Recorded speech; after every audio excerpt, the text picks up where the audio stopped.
নমস্কাৰ বন্ধু বান্ধৱীসকল, আজি মই ৰেচিপি এটা লৈ আহিছোঁ আপোনালোকৰ মাজলৈ। চিকেনৰ ৰেচিপি।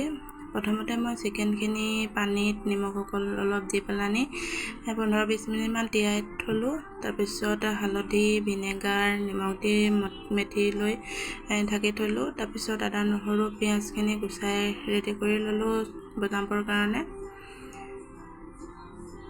আদা নহৰুখিনি মিক্সিত দিবৰ কাৰণে মিলাই লৈ পেলানি বিলাহী কাটি ল'লোঁ। বিলাহীখিনি সৰু সৰুকৈ কাটি লৈ পেলানি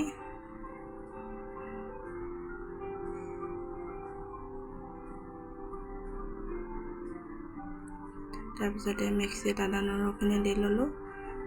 দি লোৱাৰ পিছত কেৰাহীখন উঠাই দি কেৰাহীখন গৰম হোৱাৰ পাছত তেল দি পেলানি লগত পিঁয়াজ আৰু নৰসিংহ পাত দি দিলোঁ।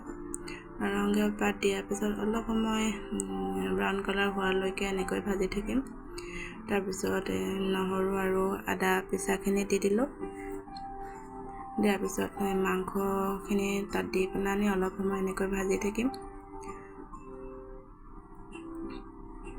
ভাজি পেলাই অলপ সময় ঢাকি দি পেলানি এতিয়া মছলাখিনি ৰেডি কৰি আছোঁ। মই জলকীয়া গুড়ি, চিকেন মছলা, জিৰা পাউডাৰ আৰু লগতে জালুকৰ গুড়িও দি দিছোঁ।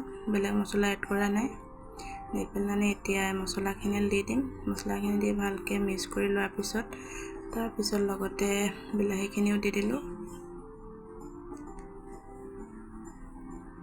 অলপ সময় ঢাকন খুলি থোৱাৰ পিছত ধুনীয়াকৈ মছলা আৰু বিলাহী মিক্স হৈ গৈছে। এতিয়া ঘৰতে অলপ গাখীৰ থৈ দিয়া আছিলে দৈ হ'বৰ কাৰণে, ভালকৈ দৈ হোৱাই নাছিলে, হ'লেও এনেকৈ দি দিলোঁ মাংসত। খাবলৈ টেষ্টটো ভাল হয় অলপ দৈ দি দিয়াৰ পিছত। চাওকচোন কি ধুনীয়া কালাৰ হৈ পৰিছে মাংসকণৰ। লাষ্টত অলপ ভাজি লৈ পেলাই ধনিয়া পাত দি দিলোঁ। ধনিয়া পাত দি অকণমান ঢাকন মাৰি পেলানি আমাৰ চব্জি ৰেডি। আজিলৈ ভিডিঅ' ইমানেই।